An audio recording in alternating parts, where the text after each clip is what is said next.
እዩ ግን ምንድነው እየሰራሽ የምትገኙ? በበዓል በደስታ ቀን ለምንድነው እንደዚህ አይነት ድራማ መስራቱንስ የፈለግሽው? ብሩክ ከቪዲዮ ዛሬ እንዴት ጠፋ? በበዓል ቀን እንዴት ሳናየው ቀረም ብለን ነበር። ነገሩ ወዲህ ነው። በምሽት የተከሰተ ከባድ የሆነ ጉዳይ አለ። ብሩክ ተደውሎለት ከቤት ተቻክሎ ወጥቶ ነበረ። ታዲያ የተደወለበት ምክንያት እየሩስ በድንገት እንግዲህ ለጤና ቼክአፕ ወደ ሆስፒታል እንዳቀናች ደውለውለት እንደሆነና ከዛ ጉዳይ ጋር ተያይዞ ትርምስምስ ያለ ነገር እንዳጋጠመ ሁሉም በዝርዝር የደረሱ መረጃዎች አሉ። ከዚህ ጉዳይ ጋር ተያይዞ ታዲያ ብሩኬ በበዓል ቀን እጅግ ተጨንቆና ሌላ ችግር ተፈጥሮ ነው እንግዲህ በማይሆን ቦታ ላይ ተጨናንቆ ያመሸው። በስተመጨረሻ በማታ ሃይሚም ከጎኑ ነበረች። ሁሉንም እንግዲህ በዝርዝር ነው ማሰማችሁ እዛ አካባቢ የተፈጠረው። ከዚህ ጉዳይ ጋር ተያይዞ ታዲያ እዩ ደግሞ እንግዲህ ምንም በማይመስል ሁኔታ ምጧ እንደመጣ ተደርጎም የተወሰደ ነገር አለ። ብቻ ሁሉም የማጠብቁት ነገር ነው የተሰማው። እሱን አሰማችኋለሁ። ለካ ብሩኬ ወዶ አይደለም ከቪዲዮ የጠፋው። ለካ ብሩኬ ወዶ አይደለም ከቤቱ የጠፋው። ለካ ብሩኬ ወዶ አይደለም በዓልን ከእናቱ ጋር እንዳያሳልፍ የተደረገው። ከጀርባው ብዙ ድራማዎች ነበሩ። እሱን ነው እንግዲህ የማሰማችሁ። ሰላም ውድ የሀገሬ ልጆች፣ በያላችሁበት ሰላማችሁ ይብዛልኝ። እንኳን አደረሳችሁ። ብሩክና ሃይሚ ባለመስማማታቸው ምክንያት የተከፋችሁ እነሱ አንድ ላይ ሆኖ ቢመጡ በዓሉም ደስታውም ደስ ይል ነበር ስትሉ የነበራችሁ፣ በተለይ ደግሞ እንግዲህ ሃይሚ እሙሽዬ ጋር ሄዳ በነበረበት ቅጽበት ብሩኬም ቢኖርና አንድ ላይ ብትሆኑልን ደስ ይለን ነበር።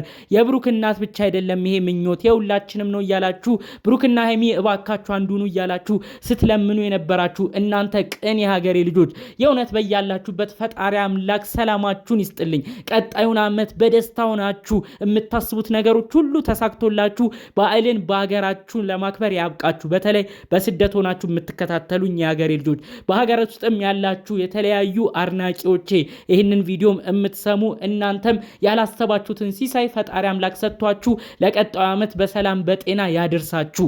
አሜን በሉ። ይህ ትልቅ ምርቃት ነው። ከሁሉም በላይ በጤና መድረስ በዚህ ጊዜ ትልቅ ነገር ነውና፣ ስለዚህ እስቲ ምርቃት የሚመቸው ቪዲዮን እንደተለመደው ላይክ በማድረግ ይጀምር። የኔም ቤተሰብ ያልሆነ ደግሞ እባካችሁ እስቲ ቤተሰብ አድርጉኝ። ሁኑኑ ሰብስክራይብ በማድረግ ጀምሩ። ቀጥታ ይዤ ወደ መጣሁት ዝርዝር መረጃዎቼ ነው እማመራው ማለት ነው። እንግዲህ ዛሬ አንድ ቪዲዮ ተለቆ ነበረ። የብሩክ ታላቅ ወንድም የሆነው ሀብ ሃይሚን በተቻለው መጠን እቤት እንድትሄድ በማረክ እንግዲህ ቤታቸው የበዓል ግብዣን እንድትጋበዝ አድርጓል። እሙሽዬ የብሩክ እናት የለመዱት ነገር አለ። ብዙ ጊዜ ብሩክና ሃይሚ አንድ ላይ ሆነው መጥተው በባህል ልብስ አሸብርቀው መጥተው ተጋብዘው ነው የሚሄዱት። ታዲያ በአሁኑ ግን ስለተጣሉ ስላልተስማሙ ሃይሚ በዚህ ምክንያት እንዳትሸሽ እንዳትርቅ በማሰብ ነው እንግዲህ ቤት ውስጥ ወስዶ እንግዲህ የብሩክ እናት እንዲጋብዙት ያረገው ማለት ነው። ታዲያ የብሩክ እናት የተናገሩት ምንድነው? ብሩኬ እኮ አሁን ተደውሎለት ወጣ፣ አብራችሁ የምትመጡ መስሎ ነበር በማለት ተናግረዋል። ታዲያ ይህ ጉዳይ ከጀርባው ሌላ ችግር ነው የነበረው። ብሩክን የደወሉለት በበዓል አካልበው የወሰዱት ከባድ ሴራ ለማድረግም የጣሩት የእዩ የቅርብ ሰዎች ናቸው። ታዲያ የእዩ የቅርብ ሰዎች ምንድን ያሉት? አንቺ እንደዚህ አርግዘሽ ይሄንን ያስረገዘሽ ግለሰብ ብሩክ እንዴት ዝም ትየዋለሽ? እንዴት ነው ብሩክና ሃይሚ አንድ ላይ ሆኑ እኔ ከህይወታችሁ ወጣለሁ ብለሽ እንዴት ትናገሪያለሽ? በማለት ዘመዶቿ ከባድ የማይሆን ሴራ ውስጥ እንድትገባ በብሩክ ላይ ሌላ ቂም እንድትይዝ በማድረግ ጨቅጭቀው እንደውም በደንብ ቼክአፕ መደረግ አለብሽ፣ ጽንሱ ያለበት ነገር በደንብ መጣራት አለበት ብለው ወትውተው በበዓል ቀን እንድትሯሯጥ አድርገው እዩ እንግዲህ የገዛ ዘመዶቿ ናቸው። ለብሩክም ይደወል ይሄ ነገር ተጠርጣሪው እሱ ነው፣ ከጎንሽ መሆንም አለበት፣ በደንብ ቼክአፕ መደረግ አለብሽ ብለው ጤነኛ የሆነችዋ ልጅ የጽንስሽ ሁኔታ ይታይ ብለው አካልበው እንግዲህ እንደወሰዷት መረጃውን የሰማሁት ማለት ነው። አሁን በዩ በኩል ያሉ ዘመዶቿ እልህ ነው የተያያዙት። ብሩክ እንዴት አንቺን ይንቅሻል? ብሩክ አንቺን እንዴት ትቶ ወደ ሃይሚ ወደ ሚስቴ ወደ ፍቅረኛ ብሎ ይሄዳል? አንቺስ እንዴት ነው አስችሎሽ ሁሉ ነገር ትቼላችኋለሁ አንድ ላይ ሆኑ የምትዩ ብለው በንዴት ነው እንግዲህ እየገፋፏት የሚገኘው ማለት ነው። እባካችሁ የዩ ዘመዶች ይሄ ልጅ የተረጋገጠ የብሩክ ከሆነ ትክክል ነው፣ በዘመዳችሁ በኩል መቆማችሁ ትክክል ነው፣ በዩ በኩል ቆማችሁ የራሳችሁን ወገን የዩን መብት ማስከበራችሁ። ነገር ግን ላልተረጋገጠ ጉዳይ ልጁ የሱ ይሁን አይሁን ሳይታወቅ ያው እስኪወለድ ድረስ ማንም ሊያውቅ አይችልም በሚል ነገር ተነሳስታችሁ ብሩክም እንደፈለገ ቢባል የማስመርመሪያ ቢባል የተለያዩ የጽንስ ክትትል ምርመራዎች ቢባል ክፍያም ይከፍላል ብላችሁ እሱን ካሁኑ ለመበጥበጥ አስባችሁ እሱንም ገንዘቡንም ለመቦጥቦጥ አስባችሁ ይህን ያህል ርቀት መሄድ በጣም በጣም ያሳፍራል። እባካችሁ የዩ እህቶች ወንድሞች፣ በሷ ዙሪያ ያላችሁ እንደዚህ አይነት ነገር ይቺ ልጅ የምትገፋፏት እባካችሁ ተዉ። እዩ ብዙ ሰው ተቆጥቷት ብዙ ሰው ተናግሯት ያለችበት መንገድ ትክክል እንዳልሆነ አውቃ እኔ ከእንግዲህ በብሩክና ሃይሚ ህይወት አልገባም፣ ወደፊት ልጁ ሲወለድ በድጋሚ የምንገናኝ ይሆናል። ያኔ ከውጤቱ በኋላ እናወራለን ብላ ነው እንግዲህ ሁሉን ነገር ትታ የወጣችሁ። ለምንድነው ጥሩ ማሰብ የፈለገችን ልጃችሁን የማይሆን ነገር ውስጥ እየከተታችሁ ሌላ ነገር እንድታመጣ የምታረጉት? ብሩክንስ በማይሆን ነገር ገና ይሄ እንግዲህ 7 ወር የሆነው ልጅ ነው። ከ6 ወደ 7 ወር እየሄደ ነው። በዚህ ጊዜ እንግዲህ መውለጇ እንደማይደርስ ይታወቃል። ምናልባት የተለየ ነገር ሆኖ ቀድሞ የሚወለድ ልጅ ካልሆነ ታዲያ ብሩክን አካልባችሁ እንግዲህ የልጅ አባትም ልትሆን ትችላለህ፣ አይታወቅም። ባለቤት ያስረገስካት የድሮ ፍቅረኛ የነበረችው እዩ በሆስፒታል ነች ብላችሁ ውክብ አድርጎ ወደ እናንተ እንዲመጣ ያረጋችሁበት ነገር የእውነት በጣም በጣም ይደብራል። እሱንም ለማይሆን ነገሮች እንዲከፍል እያረጋችሁ ሌላ ነገር እንዲበጠበጥ ማድረጋችሁ በጣም ይደብራል። እኛ በበዓል ቀን ብሩክ እንዴት ቀረ፣ እንዴት ከእናቱ ቤት አስችሎት ቀርቶ ነው ቪዲዮ ላይ ያላየ ነው ብለናል።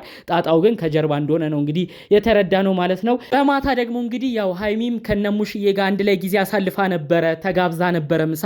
ታዲያ ከዛ ስትወጣ ብሩክ በሆስፒታል እየተሯሯጠ እንደነበረ ሲነግሯት እሷም ደንግጣ ከብሩክ ጎን ሆናለች ማለት ነው። የሚገርማችሁ የተለየ ነገር አልነበረም። እዩ ትንሽ አመም አለኝ ስትል ነው እንግዲህ አካልባው ይሄንን የሚያክል ትልቅ ዩቲዩብ የሚያንቀሳቀስ ከሷ አርግዣለሁ እያልሽ እንዴት ነው ቁጭ የምትይው? ትልቅ ሆስፒታል ይውሰድሽ፣ ይሄማ የሱ ልጅ ይሆናል፣ መንከባከብ ግዴታ አለበት ብለው አካልበው እንግዲህ እንደወሰዷት ነው መረጃው የተሰማው። እንዲህ ከዛም በመቀጠል ለብሩክ ደዊ ብለው አስደውለው ብሩክ የተለያዩ ወጪዎችን እንዲሸፍን ለማድረግ ሁሉ ጥረትና ጭቅጭቅ እንደነበረም ጭምር መረጃውን ሰምቻለሁ ማለት ነው። ብሩክ በወቅቱ ታዲያ እኔ ስለ ወጪው ስለ ገንዘቡም አይደለም እኔ በኖርማሉን ብትጠይቀኝ እረዳታለሁ፣ ችግር የለውም። ለምንድን ነው ግን የማይሆን ነገር ውስጥ እየከተታችሁኝ እኔን የምታስጨንቁኝ ብሎ ነው የእዩን ዘመዶች ራሱ ሲናገር የነበረው።